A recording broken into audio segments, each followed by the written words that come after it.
কেন্দ্ৰীয় কমিটিয়ে যেতিয়া দায়িত্ব লৈছে প্ৰথম লৈছোঁ মৰিগাঁও জিলা সাংবাদিকসকলৰ তৰফৰ পৰা আপোনালোকলৈ শুভেচ্ছা জনাইছোঁ আৰু আশা ৰাখিছোঁ আপোনালোকে যি গতিত আগবাঢ়িছে আৰু দ্ৰুত গতিৰে আগবাঢ়ি অসমখনৰ ছাত্ৰ ছাত্ৰী সমাজৰ লগতে ৰাইজৰ কাম কৰি যাব।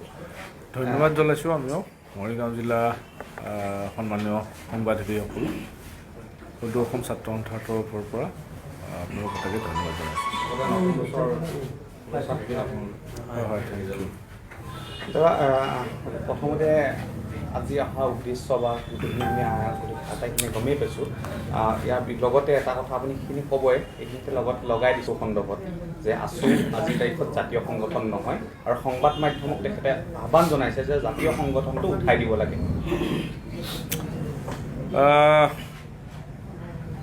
এই বিষয়টো আগতেও ইতিমধ্যে আমি স্পষ্টকৈ কৈছোঁ যে সদৌ অসম ছাত্ৰ সন্থা এটা এপলিটিকেল ছাত্ৰ সংগঠন। যিবোৰ মানুহে বুজি পাইছে তেওঁলোকে ভালকৈ বুজি পাইছে আৰু তেওঁলোকৰ গাত কাইটে বিন্ধিছে যেতিয়া আণ্ডাৰ কাৰেণ্ট কিবা এটা চলি আছে আৰু সেইকাৰণে তেখেতসকলৰ মুখেৰে তেনেধৰণৰ ৰিয়েকশ্যন আহিছে। সদৌ অসম ছাত্ৰ সন্থাই অৰাজনৈতিকভাৱে কাম কাজ কৰি আগবাঢ়ি যাব। দলীয় ৰাজনীতি যিসকলে কৰে তেওঁলোকে দল গঠন কৰি দলৰ কাম আৰম্ভ কৰিছে। গতিকে আমি ভাবোঁ যে সদৌ অসম ছাত্ৰ সন্থাই দলীয় ৰাজনৈতিক বৃত্তৰ বাহিৰত থাকি অসমৰ জনসাধাৰণক সংগঠিত কৰি অসমৰ প্ৰতিটো জাতি জনগোষ্ঠী ভাষা ভাষী ধৰ্মাৱলম্বী লোকক একত্ৰিত কৰি আগবাঢ়ি যাব। তেওঁলোকৰ ধৰ্মৰ নামত বিভাজন কৰা যি নীতি তাৰ বিৰোধিতা কৰাৰ কাৰণে এনেধৰণৰ বক্তব্য সময়ে সময়ে আহি আছে আৰু ধৰ্মৰ নামত মেৰুকৰণ কৰি যিহেতু ৰাজনীতি কৰা মূল দল হিচাপে তেওঁলোক চিহ্নিত।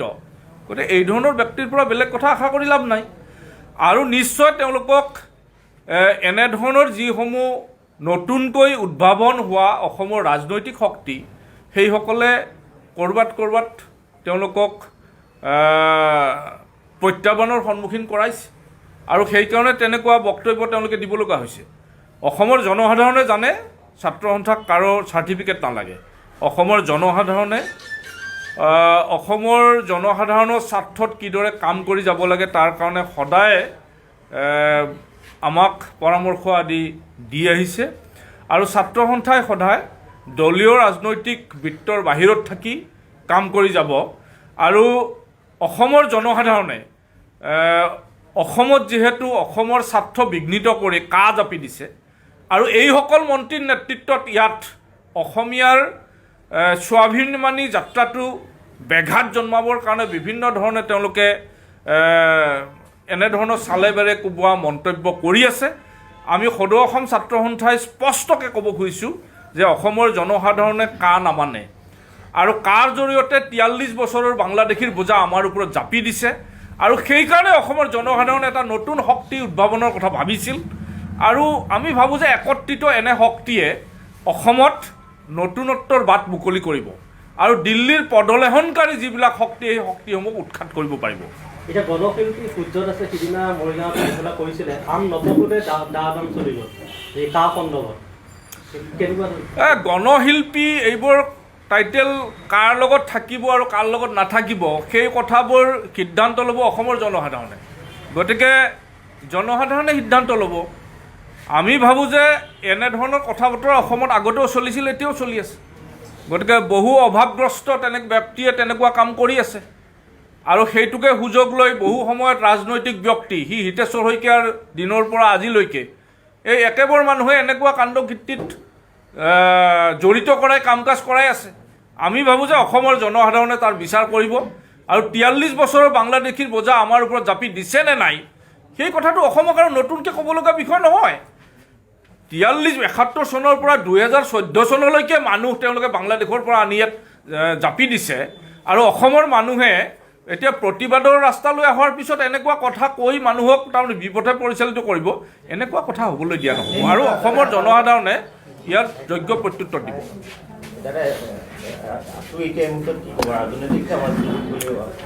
সদৌ অসম ছাত্ৰ সন্থা আগতো অৰাজনৈতিকভাৱে দলীয় ৰাজনৈতিক বৃত্তৰ বাহিৰত থাকি কাম কাজ কৰি আহিছে, এতিয়াও একে কামে কৰি যাব আৰু এই কথাটো নতুনকৈ ক'ব লগা কথাই নহয়। যিহেতু কেঁচিমাৰি বিষয়টো আগবঢ়োৱা হৈছে, আজি আপোনালোকৰ আগত কৈ থকা কথাবোৰ আপোনালোকে মাজে মাজে কেঁচিমাৰি মাৰি যদি লগাই দিয়ে, তেতিয়াহ'লে আপোনালোকক ৰাজনৈতিক ভিতৰত থকা যেনে লাগিব। সেইকাৰণে কৈছোঁ যে যাৰ মনোবৃত্তি অসমীয়া মানুহৰ স্বাৰ্থ বিঘ্নিত কৰা, তেনেধৰণৰ মনোবৃত্তিৰ মানুহেহে আচুক ৰাজনৈতিক বুলি ক'ব পাৰিব। অসমৰ জনসাধাৰণৰ স্বাৰ্থত, অসমৰ প্ৰত্যেকটো জাতি জনগোষ্ঠী ভাষা ভাষী ধৰ্মাৱলম্বীৰ স্বাৰ্থত আছুৱে কাম কৰি আছে, ভৱিষ্যতেও কৰি যাব। সম্পূৰ্ণভাৱে ধৰ্ম নিৰপেক্ষভাৱে হিন্দু মুছলমানৰ নামত ৰাজনীতি কৰি কোনোবাই পুনৰ অসম দখল কৰিব আৰু আমাৰ স্বাভিমান নষ্ট কৰিব, এই কথা হ'বলৈ দিয়া নহয়। হিমন্ত বিশ্ব শৰ্মাই পোনপটীয়াকৈ আছুক আক্ৰমণ কৰিছে যে জাতীয় সংগঠনত, তাৰ প্ৰতি হিমন্ত বিশ্বৰ প্ৰতি আপোনালোকৰ প্ৰত্যাহ্বান কি থাকিব? গোটেই কথাটো হ'ল যে তেওঁলোকৰ দিল্লীৰ পদলেখন কৰা তেওঁলোকৰ যিটো চৰিত্ৰ, সেই চৰিত্ৰটোত ক'ৰবাত আঘাত সনা হৈছে আৰু যি কাৰণত তেওঁলোকৰ এনেকুৱা বক্তব্য ওলাইছে। গতিকে কোনো এগৰাকী ব্যক্তিয়ে আজি কৈছে, কালি এগৰাকী বেলেগ ব্যক্তিয়ে ক'ব। এই গোটেই ধাৰাটোক উৎখাত কৰাটোৱে হ'ল অসমৰ জনসাধাৰণ পঠনৰ প্ৰধান কাম। গতিকে ধাৰাটোক উৎখাত কৰিব লাগিব। আছুৱে এজেপিক সহায় কৰিব, এই সন্দৰ্ভত হিমন্ত বিশ্ব শৰ্মাই কটাক্ষ কৰি কৈছে যে জিৰোৱে জিৰোক কি সহায় কৰিব? মই ভাবোঁ যে এই যি জিৰ' কাৰ গাত লাগে বা কোনটো শক্তিৰ গাত লাগে, সেই কথাটো সময়ত অসমৰ ৰাইজে বিবেচনা কৰি দেখুৱাব। যিসকলে এনেধৰণৰ বক্তব্য ৰাখিছে, তেওঁলোকে হয়তো ভাবিছে যে বাৰে বাৰে অসমৰ মানুহক টেঙা আম বিক্ৰী কৰি চলিব পাৰিব। 14 চনৰ মে' মাহৰ পৰাই অসমৰ পৰা বাংলাদেশী যাব বুলি কৈ পেলাই মিছা কথা কৈ অসমত 43 বছৰৰ বাংলাদেশীৰ বোজা জাপি দিয়া যিটো প্ৰচেষ্টা বা জাপি দিয়া যি ব্যৱস্থা কৰিলে, সেই ব্যৱস্থাৰ বিৰোধিতা কৰিছে অসমৰ জনসাধাৰণে আৰু ধৰ্মীয় মেৰুকৰণ কৰাৰ বিৰোধিতা কৰিছে। এই সংগ্ৰাম স্বাভিমানী যাত্ৰাৰ সংগ্ৰাম। অসমৰ জনসাধাৰণক স্বাভিমানীভাৱে দিল্লীৰ পদলেখন নকৰাকৈ আগবঢ়াই লৈ যাবৰ কাৰণে কৰা যাত্ৰা। এই যাত্ৰা নিশ্চয় সদৌ অসম ছাত্ৰ সন্থাই অৰাজনৈতিকভাৱে দলীয় ৰাজনৈতিক বৃত্তৰ বাহিৰত থাকিয়ে আগবঢ়াই লৈ যাব।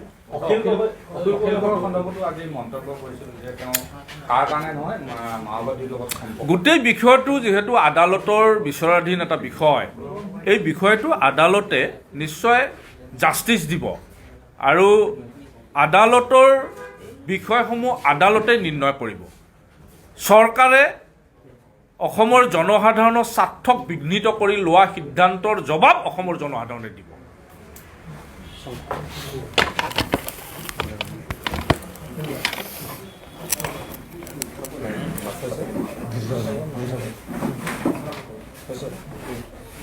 আপুনি যোৱাকালি দিছপুৰ প্ৰেছ ক্লাবত এখন প্ৰেছ কনফাৰেন্স বা সাংবাদিকে মুখামুখি অনুষ্ঠান কৈছিলে যে আছুৰ পৰা বা AJYCP বা এজেপিক আমাৰ পৰা কিছু সংখ্যক গৈছে আৰু ৰাইজে তেওঁলোকক সুদৃষ্টি বা মৰম কৰিব লাগে। আৰু আজি হিমন্ত বিশ্বই ক'লে যে এজেপিৰ প্ৰত্যেকজন কেণ্ডিডেটৰ, প্ৰত্যেকজন যোনে য'ত বিধায়ক উঠিব, যি পদতে ধৰক, চিকিউৰিটি ফৰফিট হৈ যাব।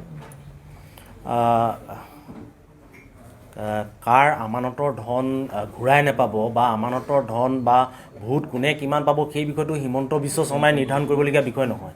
সেই বিষয়টো নিৰ্ধাৰণ কৰিব অসমৰ জনসাধাৰণে। অসমৰ জনসাধাৰণে কাক জয় কৰাব, কাক শাসনলৈ আনিব বা কাক শাসনৰ পৰা আঁতৰাব, এই বিষয়টো অসমৰ জনসাধাৰণে নিৰ্ণয় কৰিব আৰু সেই দায়িত্ব অসমৰ জনসাধাৰণে গ্ৰহণ কৰিব। এই বিষয়ত লৈ হিমন্ত বিশ্ব শৰ্মাই মূৰ ঘমাবলগীয়া বিষয় নহয়।